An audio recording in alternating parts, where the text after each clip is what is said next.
your boy, all day, D47 for real, AM, PM, pop off, know what it is. Welcome to D47's Rugby League Stats, popping off as much Rugby League information as possible. Right now, marathon video. Strap yourselves in, this video will be much longer than usual. And so you don't miss any crucial Rugby League information watching this video all the way through to the end, as per always. So, been saying for a while, Canberra Raiders picked up the wooden spoon in their first year, 1982, in Australian Rugby League. And I said that I was going to do every single score. That plus much, much more. This right here, Canberra's 1982 wooden spoon, one of the very worst of all the wooden spoons that we've done so far, and also, obviously, we're going to go for all the wooden spoons. It'll be very, very hard to find a worse wooden spoon than Canberra in 1982. This video will go for at least 10 minutes, I guarantee. It could even go for 15 minutes. So, if you don't want to miss any crucial Rugby League information, strap yourself in for the next 10 to 15 minutes. Long video. Let's go. So, let's just begin. We need an introduction, first of all. So, in 1982, two brand new teams entered the competition, Canberra Raiders and the Illawarra Steelers, and Canberra finished last with just 4 wins and 22 losses from their 26 games, while the Illawarra Steelers finished in second last with 6 wins and 20 losses from their 26 games. Canberra were easily the worst team in the comp, remember that, and Illawarra were easily the second worst in the comp. There's an excuse for Illawarra, but not for Canberra. So, when a team enters the competition for their very first year, even their second, third, fourth and fifth years, we can accommodate the fact that the team might not perform very well in the early years of their career, their history, so to speak. And a lot of teams did, in fact, get the wooden spoon in their first year. Parramatta got the wooden spoon in their first year in 1947. So did Cronulla in 1967. And if teams avoided the wooden spoon in their early years, they were still very poor and near the bottom of the ladder. Like Penrith, for example, who went to the comp in 1967, didn't make the finals till 1985. St George, who went to the comp in 1921, and obviously got a few wooden spoons early on. Canterbury, who went to the comp in 1935, took 3 years till they won their first comp in 1938. We do expect teams to struggle early on in their history, maybe even get the wooden spoon in their first year. But nothing. Absolutely no excuses for Canberra's 1982 filth. Absolute filth. I'd hate to put it bluntly, but Canberra's 1982 season, pure rotten filth. The only wooden spoon, which is on par with it, is Western Suburbs wooden spoon. They got the wooden spoon 17 times, but in particular in their last season, 1999, where that wooden spoon was so horrendous, they were forced to merge with Balmain for the 2000 season, just to survive. And maybe University's wooden spoons, and they picked up 10 wooden spoons in the years between the years 1920 to 1937. That's when University were in the comp. And of their 10 wooden spoons, they got 4 straight wooden spoons, 1934, 35, 36 and 37. Those wooden spoons as well, the only ones as horrendous as Canberra in 1982. So, the only saving grace for Canberra, the fact that in the 42 years since, up to this year, 2024, at least they haven't got another wooden spoon. And it was only 5 years later where they made their first grand final, the 1987 grand final. They lost to Manly 18-8, but at least they made one.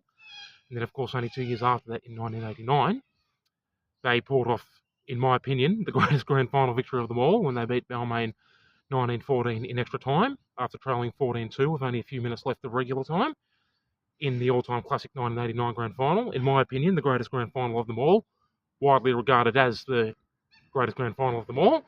And I know what you're probably thinking, oh, what about Newcastle and Manly in 1997? Yes, classic as well. What about Broncos Cowboys in 2015? Yes, classic as well. I'm not saying that those weren't classics. What about Tigers Cowboys in 05 or Penrith Roosters in 03? Yes. I'm not saying that any of those weren't classic, but in my opinion, the 89 grand final, the most classic of them all, won by Canberra, only 7 years after this wretched first year in 1982. So, saving grace for Canberra, it was the only wooden spoon they've ever got so far, and things did improve drastically for them in only a few years later. But there was this horrendously filthy 1982 wooden spoon. Believe it or not, you can actually compare it to the West 1999 wooden spoon. West in 1999 played 24 games, conceded an unbelievable 171 tries in defence, 944 points altogether. Whereas Canberra, from 26 games in 1982, somehow, inconceivably, whether you want to believe it or not, look it up, do the research, look it up if you don't believe me, conceded 186 tries from their 26 games and conceded 862 points altogether. Now, remember, tries were still 3 points at the time. This was the very last year that tries were 3 points, but they still were. With 4-point tries, Canberra would have conceded 1,048 points. It's the equivalent of conceding over 1,000 points in defence. So to compare the two, Canberra 82 and Western 99. West's 944 points, 171 tries, ended up being an average of 7.125 tries per game conceded in average in defence, whereas Canberra slightly more. Their 186 tries in 26 games was 7.15, so a smidgen a little bit more than Western 999. But at the same time, Canberra ended up having to play 2 more games, which did mean they were going to let in more tries. So they're about the same. When you compare them and even up, Western 99, Canberra in 1982, about the same, just like universities wooden spoons way back in the 1930s. So, yeah, it's been a long time in this video before I've even got to the scorers. Canberra scorers in 1982. They only scored 269 points in attack from 26 games, a smidgen over 10 points per game in attack, which is bad enough.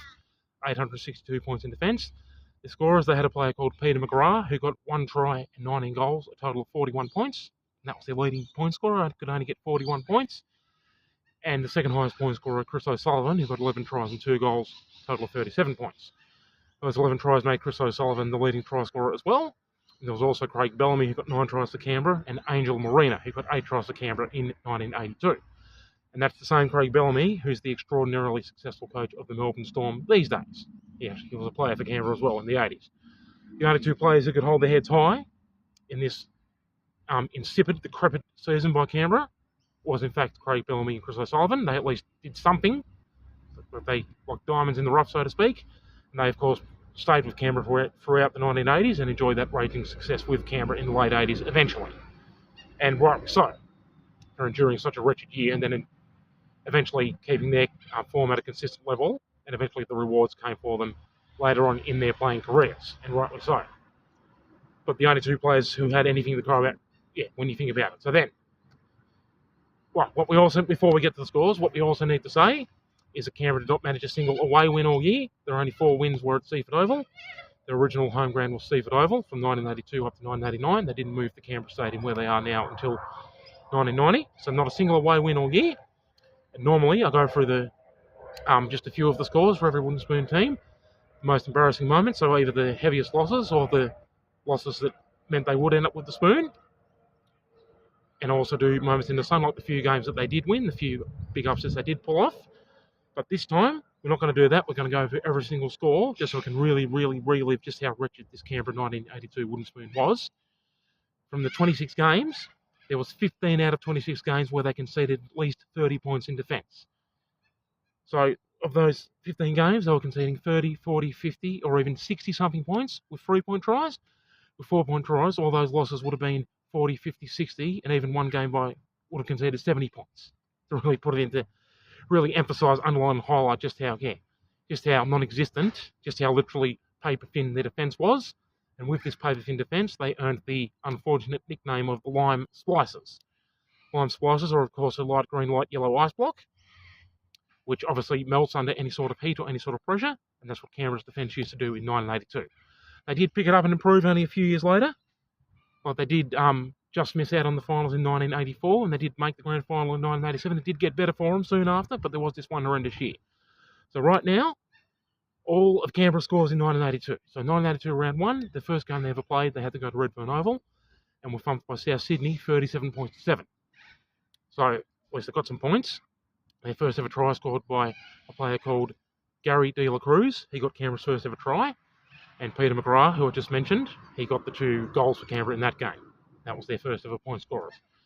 1982 round 2, their first ever home game at Seaford Oval. They were flogged by Western Suburbs 33 points to 4. They couldn't get a single try, just 2 goals by Peter McGrath. In round 3, they had to go to North Sydney Oval and were thumped by the Bears 27 points to 5. In round 4, they finally got their first try at home. They lost to Canterbury 22-9, 1982 round 4 at Seaford Oval. At least, though, they got their first ever try. There was a player called Chris O'Grady who got Canberra's first ever try at home. It took them 2 whole games to get 1 try on home soil. And the other, the 3 goals kicked in that round 4 loss to Canterbury by Paul West, not Peter McGrath. Paul West doing the goal kicking this time. So pretty much the tone was set for the horrid results that would follow. 1982 round 5, a loss to St George 13-4. 1982 round 6, a loss to Manly 23-13. Then the humiliations really kicked in. 1982 round 7, a obliterated by Parramatta 54 points to 3, and Parramatta managed to put 12 tries on them. With 4-point tries, it would have been 66 points to 4. Then, in round 8, finally, they broke through for their first win. A bittersweet one, though. They beat Newtown 12-11. 1982 round 8. Canberra's first ever win at home, Seaford Oval. Their first ever win at all as well. They beat Newtown 12 points to 11. But it was only by 1 point. And it was only against Newtown, who, of course, were stuck down the bottom of the ladder as well. Not going as bad as Canberra, obviously, but stuck down the bottom of the ladder as well. And Newtown, of course, became extinct at the end of the next season, 1983, like I've already said before in Newtown's Wooden Spoon videos. So it was at least a win, but it was only 1 point against one of the other struggling teams. And then, just when it looked like maybe there's a bit of promise, maybe they're going to get it together, definitely not. After finally getting a win against Newtown in round 8, completely fell apart and were absolutely humiliated, demoralised by Illawarra Steelers 45-0. And Illawarra put 9 converted tries on them. With 4-point tries, it would have been 54-0 to Illawarra Steelers at Wollongong, which is the Steelers' home ground. And that's so embarrassing because, like I said, Illawarra in their first year struggled a great deal as well and were easily the second worst team. So to be destroyed, to have 9 converted tries put on you by the second worst team, pretty much nothing more humiliating than that. Then in round 10, another humiliation. This time to Balmain 35-0. Again, couldn't get a single point. No, wait, my bad. Sorry, my bad, that's round 11. Round 10, they were embarrassed by Cronulla 44 points to 5. Cronulla got 10 tries on them. Would have been 54-6 with 4-point tries. Round 11 is the 35-0 loss to Balmain, my bad.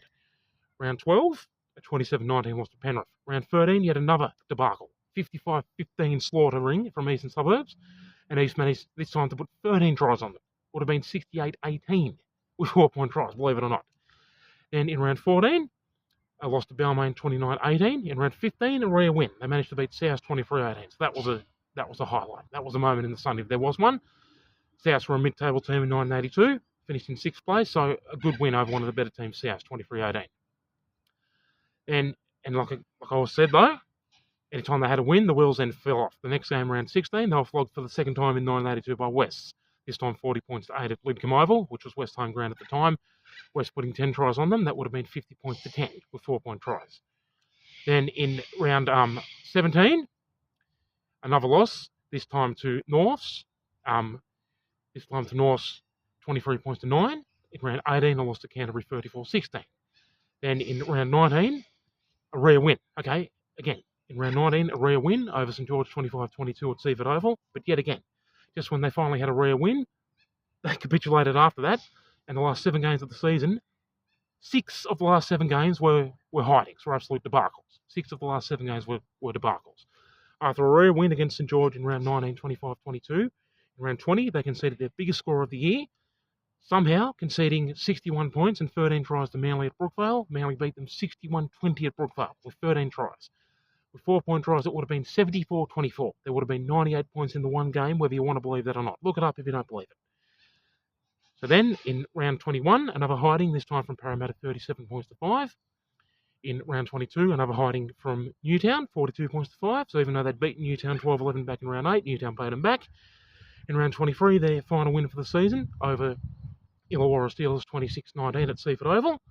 So their 4th and final win for the year, all 4 wins at home.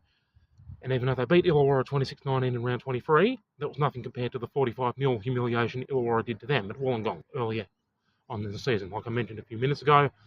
Then to finish off, just 3 more games in round 24, a thumping from Cronulla, 34 points to 5. In round 25, a thumping from Penrith, 42 points to 8, and Penrith were terrible at the time as well, so that was humiliating, losing to Penrith 42 points to 8. Penrith was one team they might have had a chance of beating, but obviously didn't. And then in round 26, to finish off the torture, the final insult, a 35-5 thumping from Eastern Suburbs. So there you go. Canberra's abysmal 1982 season popped off in full. I don't normally do every single score in the season, but this time was an exception, and it needed to be done. So there you go. Next up, 1983 Wooden Spoon is quite incredible for completely different reasons. Won't need to do every score, but it's quite incredible because the Wooden Spoon team in 1983 actually had one player get the Dally M medal. There was one player who was the best player in the whole comp, despite his team getting the Wooden Spoon, which I find absolutely incomprehensible. Thank you so much for watching all the way through to the end. If you watched all 15 minutes, thank you so much for ongoing, continued, pulverising, brutal, malevolent, sick, twisted, evil support. Your boy all day, D47. Toodaloo.